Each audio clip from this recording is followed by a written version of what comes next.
Madhava Kunja Bihari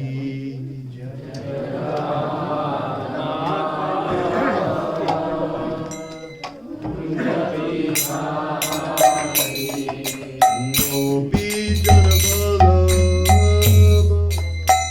Giri Bharadari Jaya Gopi Jana Vallabha Giri Bharadari Yasodanandana Braja Ranjana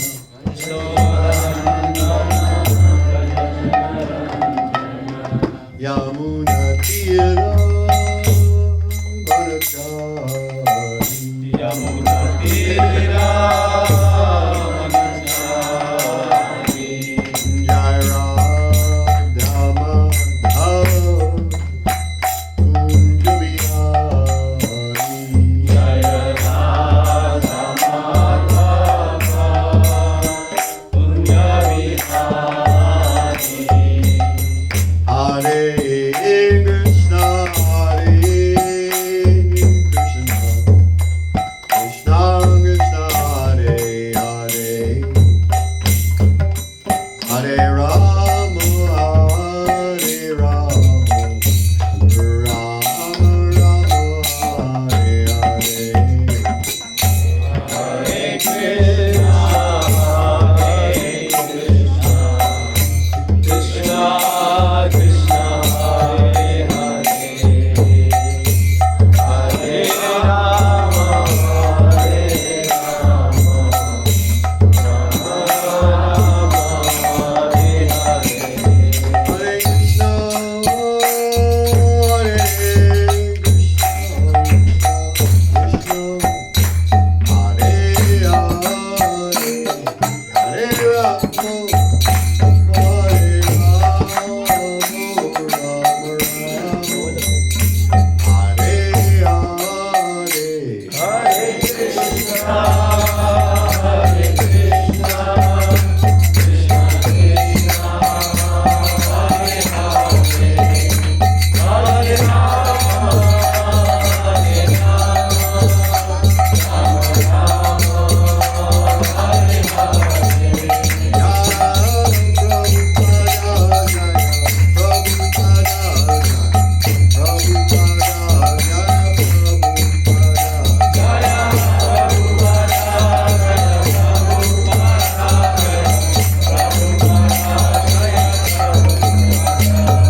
Divine Grace, A.C. Bhaktivedanta Swami Prabhupada Ki Jai. Ananta Koti Vaishnava Ki Jai. Grantra Srimad Bhagavad Gita Ki Jai. Samveda Bhaktivinoda Jai. Gaur Prema.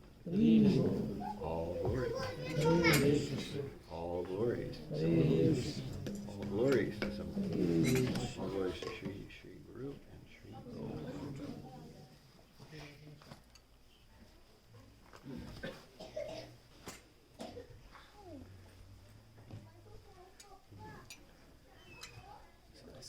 I'm deathly afraid I'm going to fall off the back of this thing. Bounce my head off the pavement. So how much time do I have? It's somewhere before midnight, right?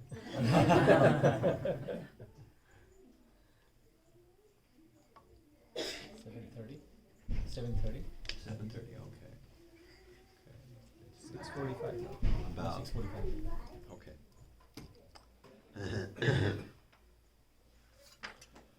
Om Namo Bhagavate Vasudevaya. Om Namo Bhagavate Vasudevaya. Om Namo Bhagavate Vasudevaya. Om Namo Bhagavate Vasudevaya. Om Namo Bhagavate Vasudevaya. Om Namo Bhagavate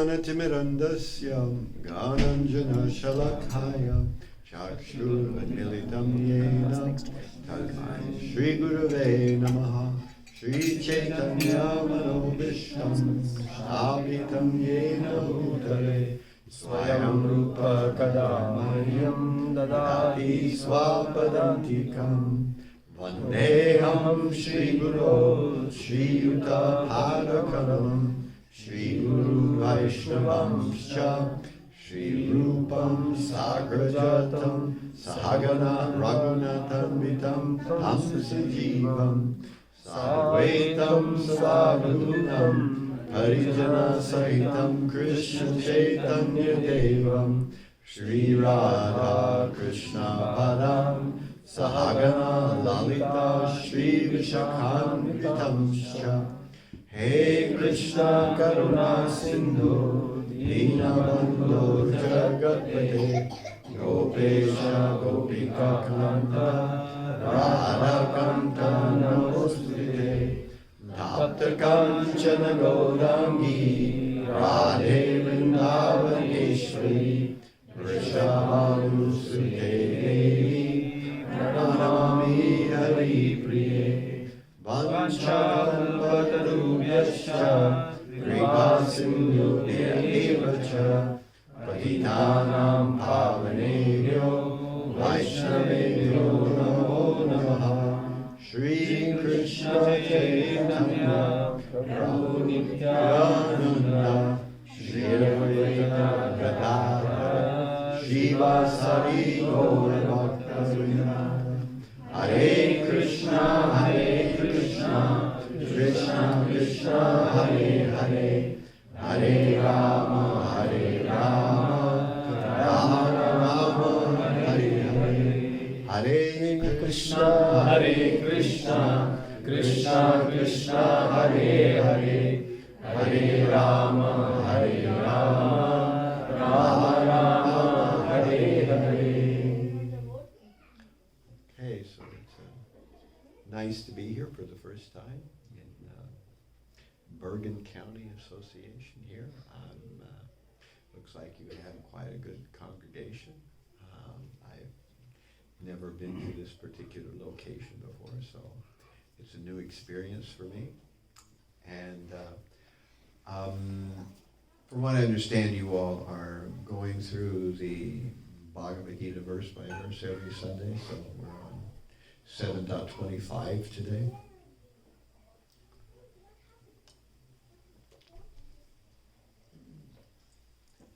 So this is the 7th chapter of Bhagavad Gita, which is called Knowledge of the Absolute. So this chapter, chapter 7, is the beginning chapter of the middle portion of Bhagavad Gita. Bhagavad Gita is divided into the first 6 chapters, the middle 6 chapters, and the final 6 chapters. So 6, 6, and 6. Together that makes 18 chapters altogether. The first chapters talk a lot about karma yoga.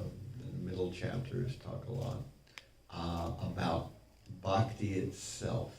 And the final 6 chapters are kind of about jnana. They explain how knowledge is useful in bhakti. So the first 6 chapters we learn about how action or karma is useful in bhakti. In the middle 6 chapters we hear about bhakti, and in the last 6 chapters we hear about how jnana or knowledge is useful in bhakti. So Prabhupada would, if you look at the Veda base, you'll see that there are a number of occasions where Prabhupada uses the first verse of chapter 7, Maya Sakta Manoye Mam Yoga Nyunjan Ashraya Asamshayam Samagra Mam Yatagyasasi Touch Trinu. He uses that verse as kind of a verse to speak about Krishna consciousness in general, because, that verse translates as Supreme Personality of Godhead said, now hear, O son of Pritha, how practicing yoga and full conscious of me, with mind attached to me, you can know me in full, free from doubt. Because at the beginning of this chapter, verse 1, Krishna is actually beginning to explain what bhakti is to Arjuna. So up to that point, Krishna's been talking about all kinds of other things. And the reason Krishna's been discussing all kinds of other things is that when he begins to discuss bhakti, they'll be on the same page. Arjuna won't say, well, what about jnana? What about karma? We've already discussed that, in the first 6 chapters. So now when Krishna describes bhakti, we don't have to back up or discuss something that hasn't been talked about. Krishna has kind of done a quick summary. He used 6 chapters to do a quick summary of all of Vedic information. He, of course, didn't get into any detail. It was a summary. But he used those 6 chapters to finally tell Arjuna what he wanted Arjuna to do, and that was Bhakti Yoga.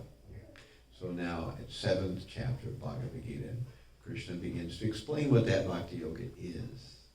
And so we're kind of here at the back end of chapter 7, almost finished with it. Verse 25, and I'll read it here. Naham prakasha sarvasya yoga. Do we want to do it responsibly? You will do that? Okay, we can do it that way. Naham prakasha sarvasya. Naham prakasha sarvasya.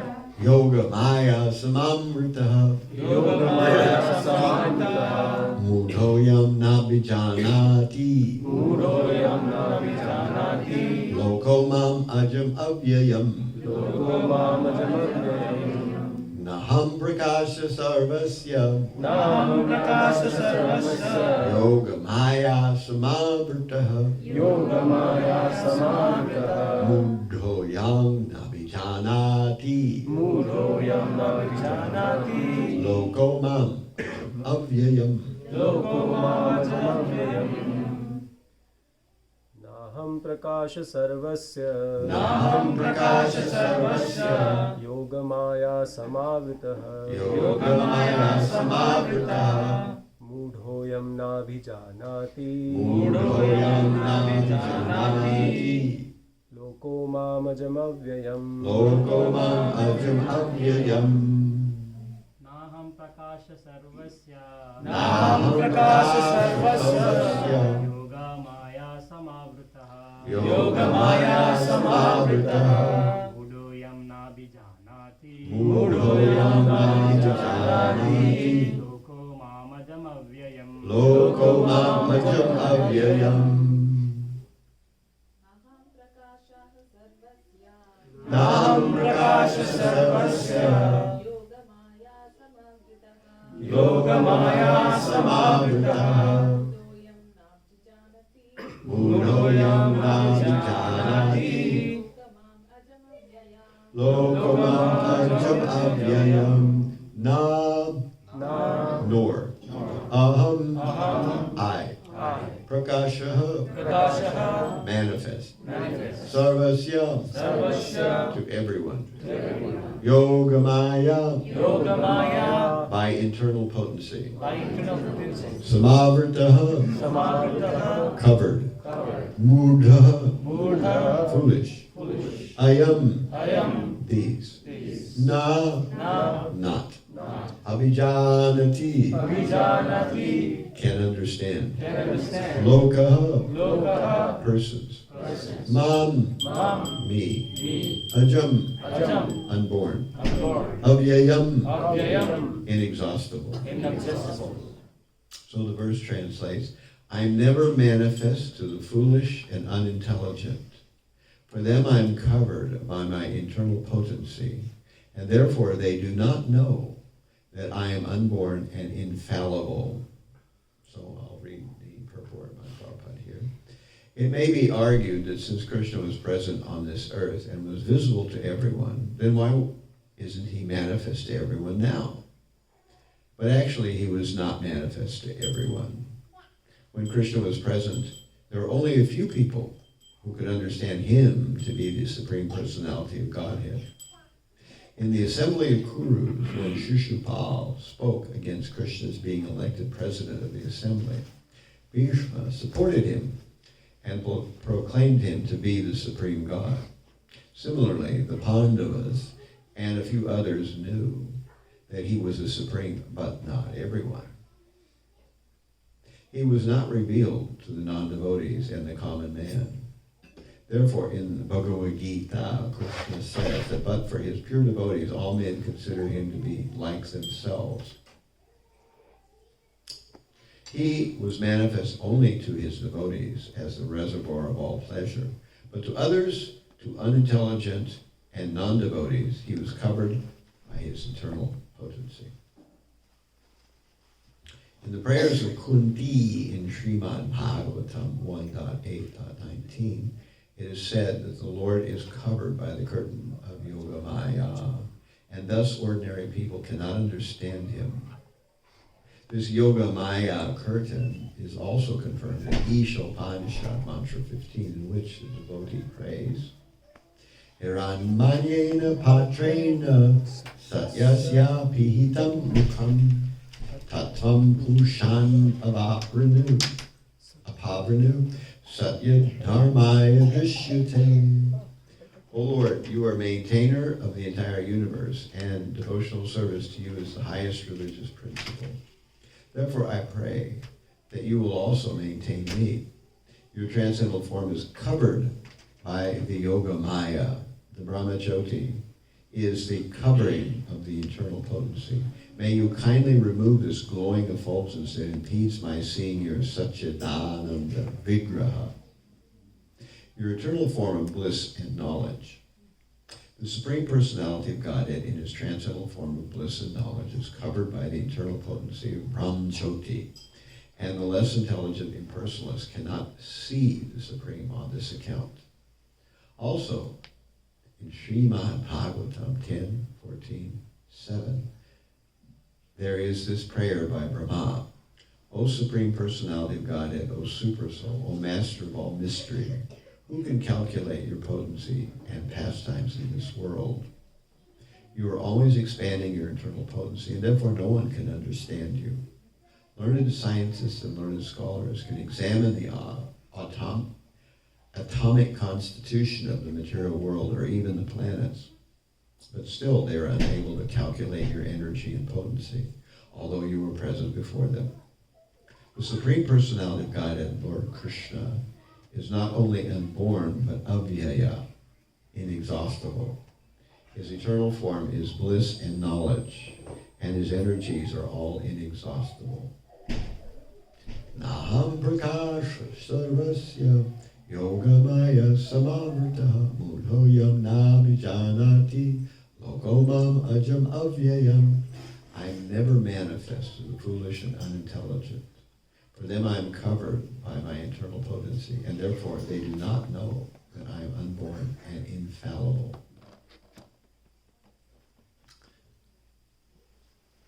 So if you were going to ask atheistic persons, is there a God? Certainly atheistic persons would answer no. And you could ask them, well, how do you know that there is no God? And they would answer, because I've never seen him, and no one I know has ever seen him. So, QED, this is proof that there's no God. I've never seen him, and no one I know has ever seen him. Nor have we had anybody go on television and say that they've seen God, generally speaking. Even religious people don't generally say that they've seen God. And when somebody says they have seen God, then we call the men with the padded truck and the white coats, you know. So generally people think such a person must be something wrong with them. And so this is a great proof by atheists that God doesn't exist. Well, if he existed, why doesn't he call a press conference, you know, right, at the White House or somewhere like that? or at least say during Christmas or somewhere. You could do it at the Vatican or somewhere, maybe a more appropriate place. He could, put out a thing on the internet saying, hey, if you wonder whether I exist now, here's my YouTube video, and this is what I look like and what I'm doing this, and therefore here it is, actual proof. But God doesn't do this. So why doesn't God do this? This verse answers that he doesn't do it because he reserves the right to know who he is from the foolish and ignorant, as he puts it here. People who do not want to know God, God kindly reciprocates with their desire to not know God. So if you want to know God, you can know God. And it's similarly, if you want to ignore God, you can ignore God. There was a famous atheist in India named Kapoor, and Kapoor, I can't remember the name exactly right now, but his whole thing is written about in the Science of Self-Realization. And he used to go to the podium. He would go to colleges and places like this, and he would say, there is no God, and I can prove it. And everyone would go, and so how is he going to prove that there's no God? He would say, if there is a God, I ask him to strike me dead in 15 minutes. And then he would take his watch off, and he would say, okay, it's now 7:05. 7:05, right? It's now 7:05, so he's got till 7:20. And he would put it on the podium, and he would wait, and everyone would go, there'd be a buzz in the audience, and he would say, well, it's now 7:15, he'd better hurry up, and then, it would roll around to 7:20, and then, finally he would say, well, looks like God missed his time to kill me. So he could have done that. I'm an atheist. I don't believe in God. And I've made this challenge. And I'm still here. So looks like there's no God, doesn't it? This was his way of proving that there was no God. Of course, God did kill him, but on his own time scale, not on Kapoor's time scale. He killed him when he wanted to get around to killing him. It's not that God has to take every challenge. If God is here, then fix my TV. If God is here, then please change my order from French fries to, some other kind of thing, to mashed potatoes. God is not obliged to reciprocate with people's various whimsical challenges, just as much as if Kapoor had said, well, if God is real, then if President Biden is real, then have President Biden come and kill me. He's got better things to do. He doesn't need to come and demonstrate to someone who doesn't want to believe. And so it is that when atheists say, I don't believe in God because I've never experienced God or anything like that, I believe them, because this verse says that Krishna stays out of their way. You don't want to know? Okay, I disappear for you. But we know that one feature of God is there even for the atheist. Death, right? So the atheist has to reckon with God in the form of death, time I am, destroyer of the world. So eventually, Krishna will bring every material thing to an end, including all of our bodies, including this planet, including the universe, including anything else you want to mention. So that's the nature of this material world. And since people coming to this material world are coming here because they wanted to ignore God, then if you're in a place where most people want to ignore God, and God is reciprocating with their desire to ignore him, then you would expect to see a world where you don't see God anywhere. Of course, there are churches and so many other places where people are trying to worship God, and that's all right. And people who are making the effort to try to know God, they do experience God to some extent within. That's the nature of the Supreme Lord reciprocating. If you want to know him, he reveals himself. If you don't want to have anything to do with God, it's as if he doesn't exist. And Prabhupada tells us in this purport that even during the time when Krishna was walking this planet, 5,000 years ago, when he was in Vrindavan, when he was in Mathura, when he was in Dwarka, or wherever he was traveling in the earth plane at that time, not everyone even knew that he was God then, even though he was physically present. What to speak of, now when he's not physically present. But then he was physically present. But to most, he appeared just like an ordinary person, a prince, or as Shishupal opined, we don't know what this guy is. Is he a Kshatriya? Is he a Vaishya? What is he? And dubious character, this Krishna. This was what Shishupal was. That was Shishupal's realization. Or when Duryodhana decided that he was going to capture Krishna. Krishna had come as a last-ditch effort to stop the battle of Kurukshetra. He came to Hastinapur, and he was appearing in the assembly at Hastinapur. And Duryodhana hatched a plot that he was going to arrest Krishna. And he thought that by arresting Krishna, that he would have a handle on the Pandavas. He could ask them to do something so that Krishna would get released. So he had his men ready, and his men went forward to try to arrest Krishna. And Krishna simply said, "Oh, you think I've come alone?"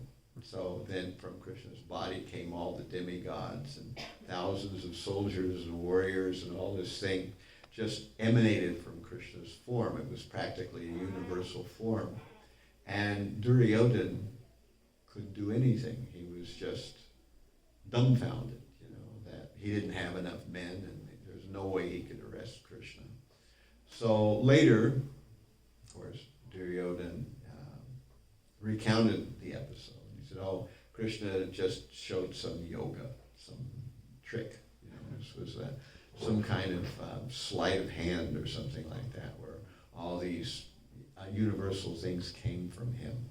So Duryodhana had proof that Krishna could manifest things. I don't know, not many people can manifest universes and demigods from their very body, so seems like a good indication that this is not an ordinary individual. And but to Duryodhana, it was just a parlor trick of some kind or another, some kind of mystic trance or some kind of fakery of some kind or another. So those who do not want to believe in God are not forced to believe in God. They can see no God anywhere. And Krishna does not want to force himself on them. So as a result, he remains completely invisible to them. And this verse simply says that. In this section of 7th chapter of Bhagavad Gita. This is the last section of the 7th chapter of Bhagavad Gita. And it goes from verse 24, which was the previous verse, and it will go to verse 30, which is the last verse, I believe, of this particular chapter of Bhagavad Gita. And in this section, we are learning about intelligent people and unintelligent people. So Krishna is discussing that, so that he's saying, I'm never manifest to the foolish and unintelligent. So he spends a couple of 3 verses talking about unintelligent people in this part of chapter 7. And then he begins talking about the intelligent people. What's the difference between intelligent and unintelligent people? So, he first says here, this is the previous verse, the one I guess you all did last week.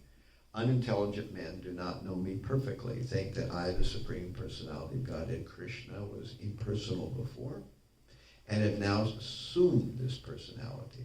Due to their small knowledge, they do not know my higher nature, which is imperishable and supreme. So here, Krishna is describing that those who think that first there was this Brahman, and then there was the personal feature, are people who do not understand him, and they are unintelligent. So he's going to explain various categories of intelligent and unintelligent persons.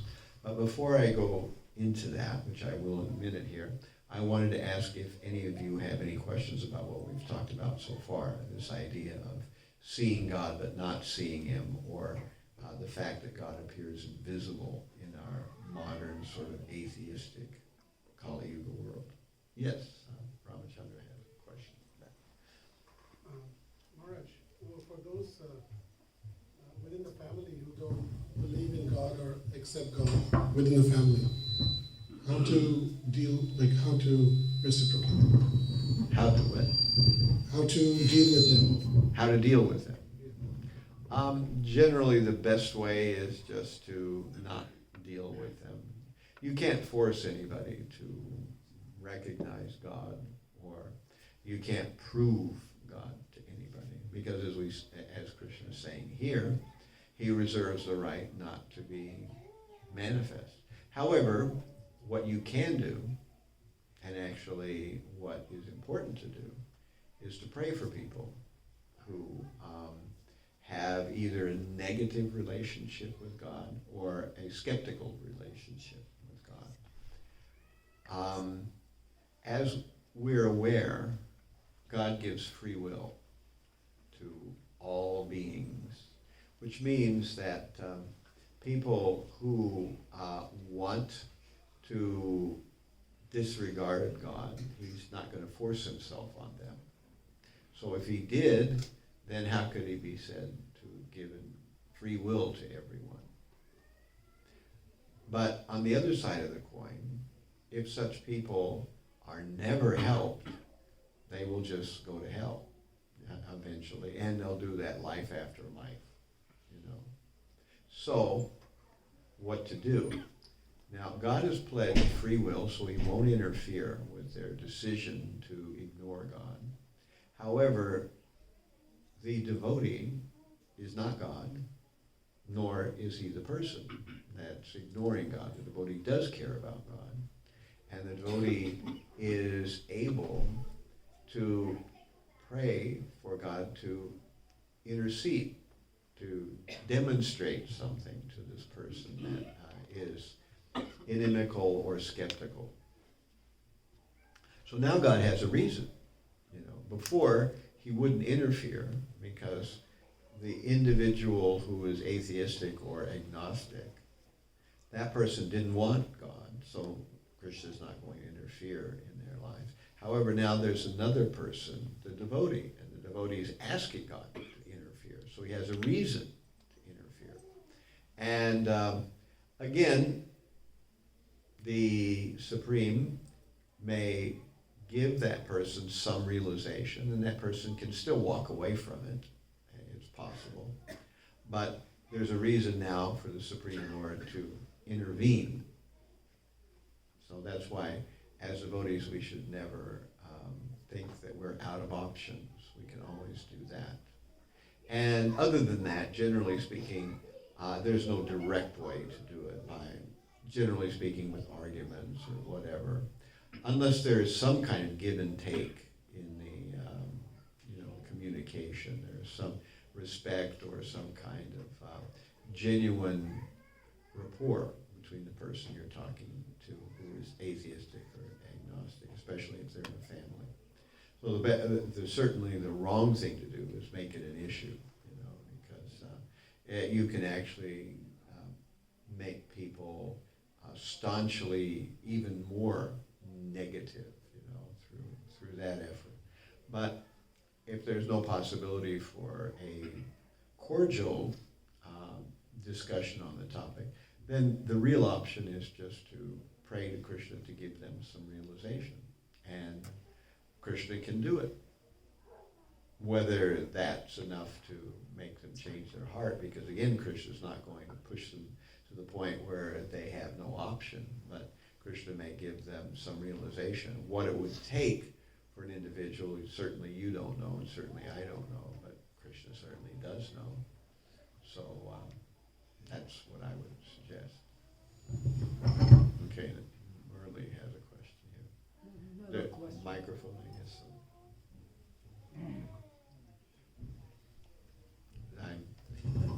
Not a question, about 264,000 questions, but I'll just ask one for now. Okay. So in the verse and the purport, we saw two different kinds of coverings. There's from the Upanishad, there was just the Brahmajyoti preventing a devotee from seeing Krishna. Then we're talking about people who see Krishna, but they can't really see Krishna. Then there's that group of people, so what if he lifted a hill? He's just a cute coward, but they also don't see him as Krishna. So can you explain a little bit about these different coverings or these different energies and how they work? Well, right. We have the Brahma Jyoti. When you discuss creation of the world, it's discussed in numerous places in Bhagavatam. We have a discussion of creation in the first and second and third cantos, and even some other places where it's described. We learn that there is the energy of Krishna known as the Brahma Jyoti, which is his effulgence, which is actually nothing other than the expansion of many living entities coming from Krishna, and I think ostensibly heading somewhere else, Now, this Brahma Jyoti, Prabhupada tells us, is transformed into the material energy, where it becomes known as the pradhan. So this material energy then is agitated and becomes the what we know as the Mahatattva, then expands itself when it's in disequilibrium into the false ego or ahankara, and then goodness, passion, and ignorance, the three modes, sattva, rajas, and tamas. So you have ahankara, sattva, rajas, and tamas. Now, ahankara and sattva come together and create a certain further group of things coming out, and then you have the ahankara and rajas coming together and creating another group of things that precipitate out, and then you have finally ahankara coming together with tamas and certain things precipitating out. So this is the external energy in a gross way. Now, someone who is on the trail of devotional life, but maybe has not come to know of the Supreme as a person, such a person can be blocked from understanding the Supreme Lord by thinking that he's only the Brahma Jyoti or the effulgence. So evidently the person in Ishopanishad who's nameless, is a person speaking in the Ishopanishad, he is asking the Supreme to remove that effulgence. So obviously he knows enough to know that there is a personality behind the Brahmajyoti. And we have recently been speaking in Brooklyn in the third canto of Bhagavatam, in the 16th chapter, where we find that the four Kumaras, they travel to Vaikuntha just to experience the personality of Godhead, which they've heard about but never seen. So there they actually meet the Supreme. So they go from the Brahmajyoti realization, which they had had before, to the realization which we call the Bhagavan realization. They recognize him as a person. Whereas in the material world, people who have no interest in God, they aren't as exalted as people who are on the trail and maybe just seeing the Brahmajyoti. So they are blocked from seeing God, not by the Brahmajyoti, but by this external energy, the material, what we call Mahamaya. So there's Mahamaya and there's the Brahmajyoti. They're connected, but they're not exactly the same thing. And nor are the people who are blocked from seeing the Supreme either as those on the trail, but not to the personal form yet, as differentiated from those who are not even on the trail, who are simply just engrossed in sense gratification and have no interest in God. So those people are blocked by the external energy. Of course, there's another kind, and that is those people who are blocked by the Yogamaya energy, where they see Krishna and they're attracted to him, but they cannot understand that he is God. So that's a third way that the understanding of God can be blocked. But that's, of course, a preferable way.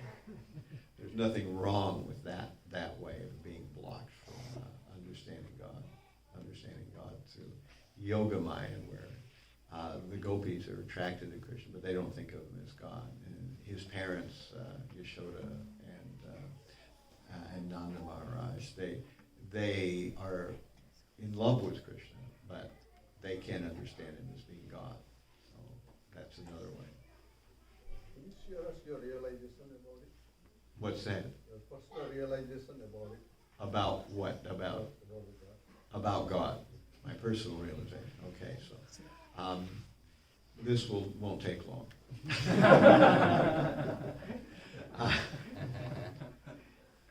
Wow.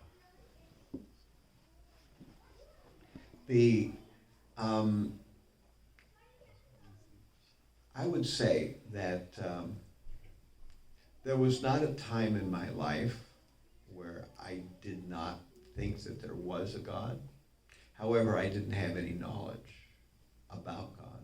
And there was a time when I felt that there must be some explanation of God somewhere. But so far I hadn't met anybody that had any definite information about God. So as I became a devotee, I learned a lot about God, and I did not have any, God didn't appear to me in a dream or in any other fashion or form as some kind of mystical experience.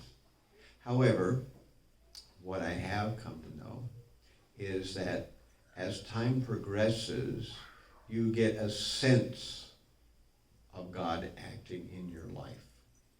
It's said that from chanting the holy name, from Nam, we get first Rup, then we get Gun, and finally we get Leela. So the installment plan of getting God realization comes from hearing the holy name very carefully and attentively, and then you get first some vision. And in this case, the vision can be God directly appearing, or we know that we have the Archa Vigraha. We don't have to speculate about what God looks like. He's on the altar. And this is indeed a form of God. It's not a representation of God. It is God directly, the Archa Vigraha. So we know what he looks like. But still, we haven't gotten very far. What's next is guna, his qualities. But in the process of doing devotional service, we begin to see the gunas, or the qualities of God, how God manifests in our lives, and we begin to see, I think probably the most striking thing that I think of as personal realization of God is what happens when you do book distribution. That you are distributing Bhagavad Gita or some Vedic literature, and you're in some generic place in the United States.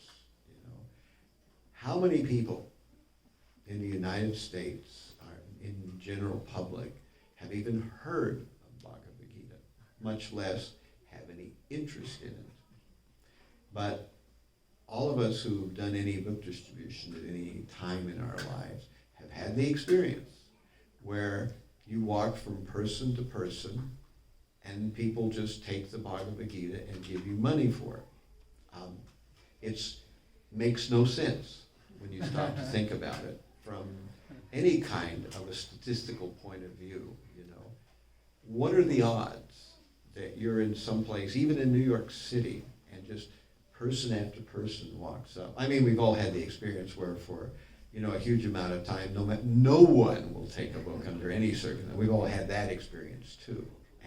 But that's statistically reasonable, that you would expect that in a culture which is at least ostensibly Christian, if not atheist, either one of those are bad candidates for taking books about spiritual life. But here, it's like watching water flow uphill, that you've had those episodes, and you've seen other devotees do it too, where they just go from one person to another, and you walk away, and you see that they have a Bhagavad Gita, and they've opened their wallet, and they've given some money for it. And there's nothing about this that makes any sense, from any kind of realistic point of view. So this is a direct experience of God in my understanding, that only the Supreme Being could play with statistical reality in such a way to make people accept the writings of the Vedas, And there are other ways too. We find that Krishna is hiding behind the scenes, and he does things that only God could do. So there are things where there are issues or there's some situation, and the only thing that could fix the situation is someone who has the power that God has. And then, therefore, he does that. For instance, becoming a devotee, for many people. Becoming a devotee was something that we really didn't have on our to-do list, at any point in our life. And somehow or other we became a devotee. And oftentimes, if you hear the stories of how devotees became devotees, there is nothing plausible about it. I don't know what's the word, it's the stories of how people became devotees, it's totally unlikely. And you have Prabhupada's own story. Here's a man coming from India to the United States, 70 years old, with $40 in his pocket. And it's not even in US money. It's in, something, it's in Indian rupees, And he knows nobody. What's the likelihood that something like that would be successful? It's practically nil. But not only that, he was wildly successful. So all these things are against the odds, against the way we know that the world works. And so it's only the Supreme Being who could do those kind of stunts. And for this reason, we know that eventually if we follow the process of Krishna consciousness, we'll go from Nam to Rup to Gun, and finally will be absorbed in the Leela. So this is described in Harinam Chintamani, that from hearing the holy name attentively, we go to the point of having a vision of the Supreme Lord on the altar, and also maybe within our hearts. And from that we'll expand out, having a tangible experience of the qualities of Krishna. And finally, we will be absorbed into his Leela.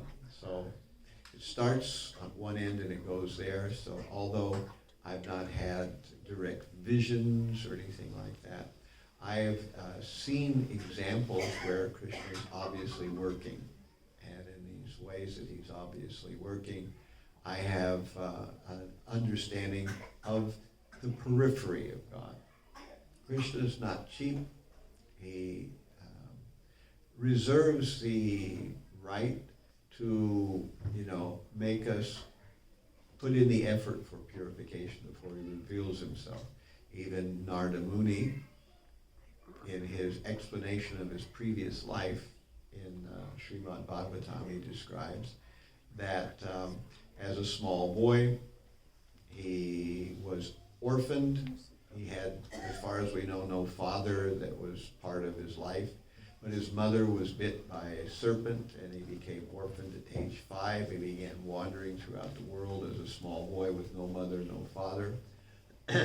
And he drank some water, sat down to meditate, and the Supreme Lord appeared to him. And then the Supreme Lord disappeared. And after the Supreme Lord disappeared, Narada Muni, as a small boy, tried to bring the Supreme Lord back by following the same technique for meditating on him, but he could not bring the Supreme Lord back. And Krishna did not appear, but he said, "My dear boy, you cannot see me again in this life because you are not yet purified. But if you continue, you will be purified." And he was, and of course, when he left his body, then he came back as Narada Muni, who is in touch with the Supreme Lord in a general and constant way. So maybe I answered your question. Okay. So we'll go, there's a reflection on that clock. Well, I can look here. I have it on digital form on my own computer, on my own cell phone, so that's fine. We're overtime, is that what it is? We were supposed to stop at 7:30. Is that right? We can continue. That's up to you, Maharaj. Well, the next section, I don't want to get into it unless I have time for it, so I won't. Are there any other final questions then?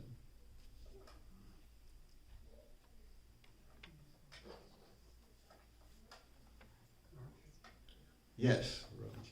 So in Christianity, we worship Jesus, but also we see that sometimes they can also be seen as Mayavadis or not believe in deity worship. So how is Christianity looked at, as a Mayavadi, or they do Jesus as a person who is a representative? Well, in general, Christians think of God as a person. They think of Jesus as God. And historically speaking, I charge Moses Maimonides with the destruction of the concept of the personality of God. That he was a thinker in the Judaic tradition, as in the Jewish tradition, and he was the one who made the assumption that God could not have a form. Even though in the Bible, it talks about the form of God. In the Old Testament even, you have the hand of God, the face of God, the voice of God. You have these kind of things. And you have this terminology. And he put forward the idea that if God has a body, then what's outside that body is obviously not God. So that couldn't be God. So God can only be everything.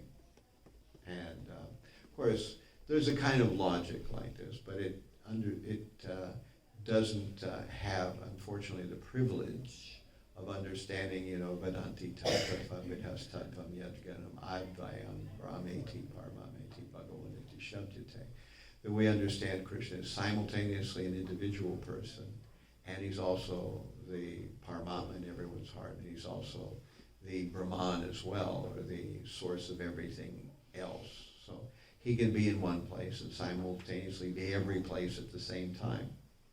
So Moses Maimonides did not know this, but he made it a strong point, and he eventually swayed Jewish opinion against the idea that God has a form. Now, in Om Shalom, Satyaraj is talking with a rabbi. I've forgotten what the name of the rabbi is, but he mentions that there was another rabbi, Abraham ben David of Pasquier, who was categorically against what Moses Maimonides was saying. However, history remembers Moses Maimonides, but doesn't remember Abraham ben David. He said, no, where in the Bible it says there is a form, it means literally that man is made in the image of God. That statement is directly in the Bible. So if man has an image, and we obviously do, then God must as well. But this set the stage for Judaism to completely give up the idea of God having a form. And as a matter of fact, they quote the Ten Commandments, where one should not make a graven image, and so in this way, Judaism generally rejects the idea of God having a form, even though what's being actually rejected in the first commandment of the Bible, also sometimes known as the Decalogue, I think. So the first commandment doesn't say that one can have no form of God. It really says that one should not create a form of God out of one's imagination. That's the distinction that's lost there. Now, from that, we have Islam, who is also, again, you have the rejection of any form there. And again, it's based on the Ten Commandments. That's where this prohibition of God having a form is based on. And Christianity tends towards a formless understanding other than Jesus. So Jesus is considered a person, and therefore one can worship Jesus. And in that sense, Christianity has the idea of a form of God. However, in Christianity, there is generally the idea of Trinitarian Christianity, which is Father, Son, and Holy Spirit. And the Son, or Jesus, has a form. The Holy Spirit has no form. And God the Father has no form, generally speaking. So there is this kind of formless concept there as well. And Unitarian Christianity, which is the opposite of the Trinitarian Christianity, those who don't believe in the Trinity, they're certainly usually sold on the formless. So unfortunately, most of modern religion does not have a concept of the form of God.